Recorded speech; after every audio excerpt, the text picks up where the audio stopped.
Good morning, everybody. A belated but sincere Happy New Year to all of you, and welcome back to Keeping an Eye on the Geopolitical Ball with me, Jamie Shea, Senior Fellow at Friends of Europe. Well, New Year's, of course, are a time of hope for making resolutions, for hoping that the future is going to be better than the past. On New Year's Day, the 1st of January, 1900, the German Kaiser Wilhelm II famously proclaimed that the year would be devoted to children and rationality and the new century as well. But students of the 20th century know what happened to that particular prediction. And as we start 2024, we have, to some degree, a rather pessimistic conclusion that we seem to be experiencing a world at war. Conflict is breaking out almost everywhere. For instance, if you just look at in the closing stages of 2023, we had the war in Ukraine entering its third year with no end in sight, the Israeli invasion and occupation of Gaza, operations against Hamas entering the third month, again with no end in sight.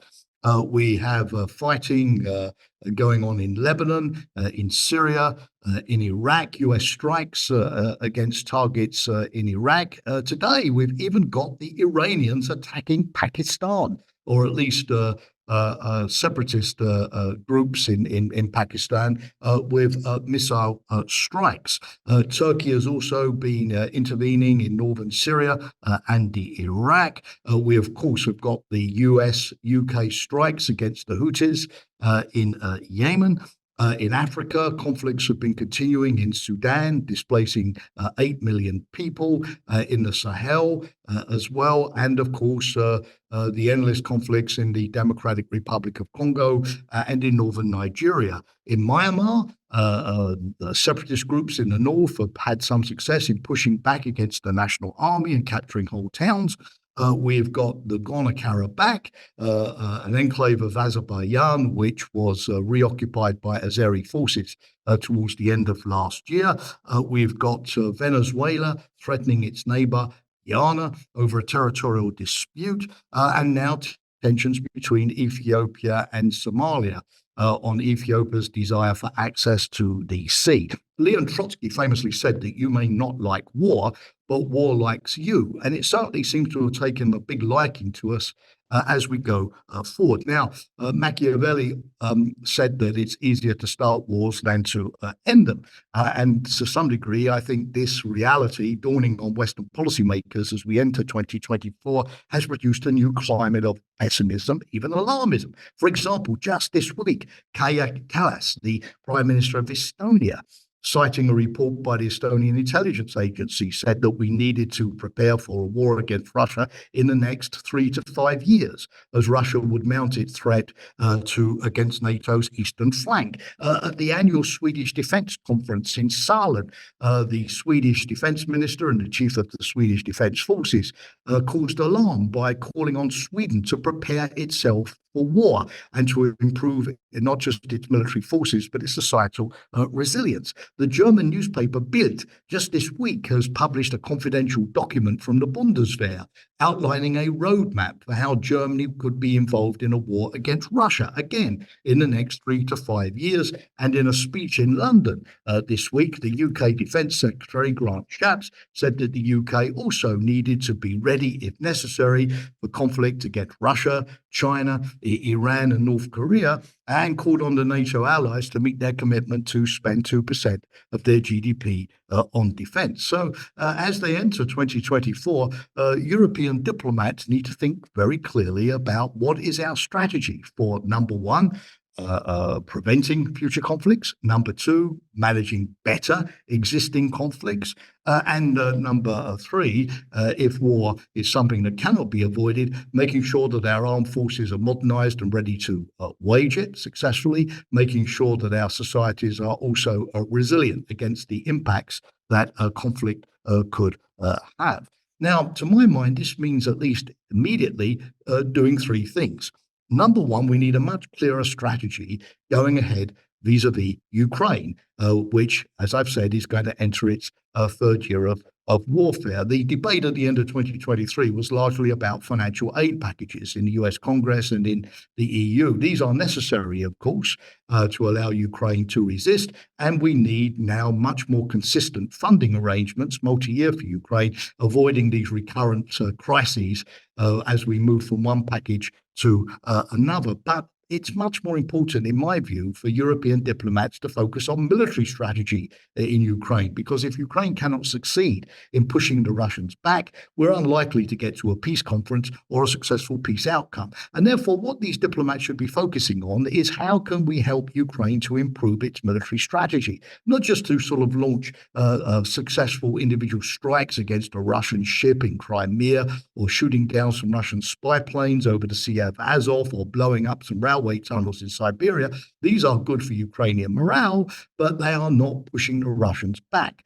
What are the lessons that need to be learned from the failure of Ukraine's spring offensive last year? What needs to be done to improve Ukraine's tactics, for example, attacking in certain areas, defending in others, of using better air power, electronic warfare, long-range artillery, and so on? And how can we make sure that Ukraine is really much better supplied? Because for all of the hula-ha about countries announcing the delivery of cruise missiles here or tanks there, the Kiel Institute of the World Economy in Germany has pointed out that last year, Ukraine received 90% fewer weapons than in the first year of the war in 2022. The European Commission has usefully launched an audit this week of its member states to see how much of their stocks they have actually, not promised, but actually transferred to Ukraine. And I think the outcome is going to show that for the majority of EU member states, this is still modest. So in 2024, the real issue for us is, does Ukraine really matter? Is it not just existential only for Ukrainians, but also for our own security in the EU and NATO? Can we go from a doctrine of as long as it takes to a much more important doctrine of as much as it takes, and put the focus on making military operations produce some sort of positive outcome in 2024 in a way that they did in 2023? The next issue, of course, is in the Middle East. It's obvious that, number one, European diplomats have got to prevent a further escalation of the conflict, particularly now that the Houthis have got involved by attacking shipping in the Red Sea. The Houthis are going to be a tough nut to crack. They're not easily deterred. They can continue to be supplied by Iran, which is not the situation, of course, with the beleaguered Hamas fighters in Gaza, completely surrounded now by Israeli forces. The Houthis fought Saudi Arabia for many years and have learned to preserve their weapons in underground bunkers. And despite all of the warnings of airstrikes by the US and the UK and others, they have continued to retaliate against shipping, attacking a Greek-registered tanker, for example, only yesterday. So first of all, what is the strategy for keeping the Red Sea open as a vital shipping lane for international maritime commerce? Going around the Cape of Good Hope is not a long-term solution, as it's only going to drive up prices and inflation. Already Tesla in Germany has had to close a factory for 2 weeks because it's not getting spare parts any longer through the Suez Canal. When it comes to Israel, also, how can we persuade the Israelis to not any longer go for a kind of open-ended elimination campaign against Hamas, where success is measured in terms of every single Hamas fighter being killed, or every tunnel being captured, or every piece of weaponry being destroyed, as the Israelis themselves acknowledged. This had gone for years, and there's an urgency to address the humanitarian situation. So how do we get the Israelis to focus on more limited and more achievable objectives? Ending their occupation of Gaza, not waiting for military operations to cease before we resolve the humanitarian situation, and finally, getting the Israelis to accept some kind of international security force which could provide security against Hamas over the long run, and transitioning to a Palestinian authority. Violence for its own sake is going to be decreasingly productive. The final issue concerns Asia. The potential conflicts. While we've been focused on Ukraine and the Middle East, we are seeing some worrying developments. North Korea, whose foreign minister was in Moscow this week, supplying Russia with missiles and ammunition. North Korea continuing to develop its nuclear program, launching now military satellites. North Korea changing its constitution to officially declare South Korea as its enemy.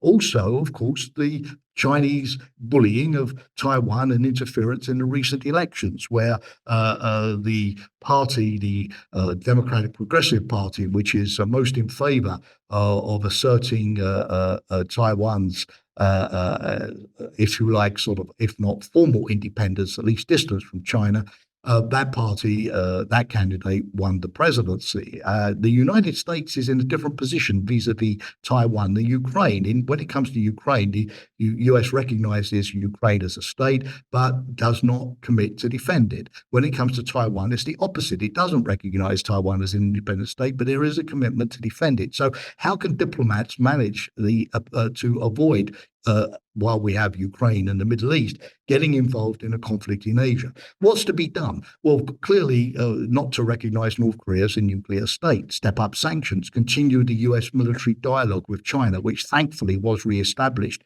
in 2023, de-risk from the Asian economy as much as possible to avoid the shockwaves of a conflict in Asia, and for Europeans, not just Americans, to step up interaction with Japan, with Australia, through joint exercises, for example, through military cooperation, in the way that the UK has done with the AUKUS deal with Australia, or with Italy building with Japan a new generation of aircraft. So, Dr. Johnson famously said about second marriages that they were the triumph of hope over experience. But when it comes to war, it's the opposite. It's tragically the triumph of experience over hope. The world is at war. It's not what we wanted, but it's the situation we're in. And the basic test for European diplomacy in 2024 is to attempt to navigate a safe way through all of that. Thank you very much for watching, for listening, and I look forward to many more keeping an eye on the geopolitical ball to comment on all of these things in 2024. Bye for now.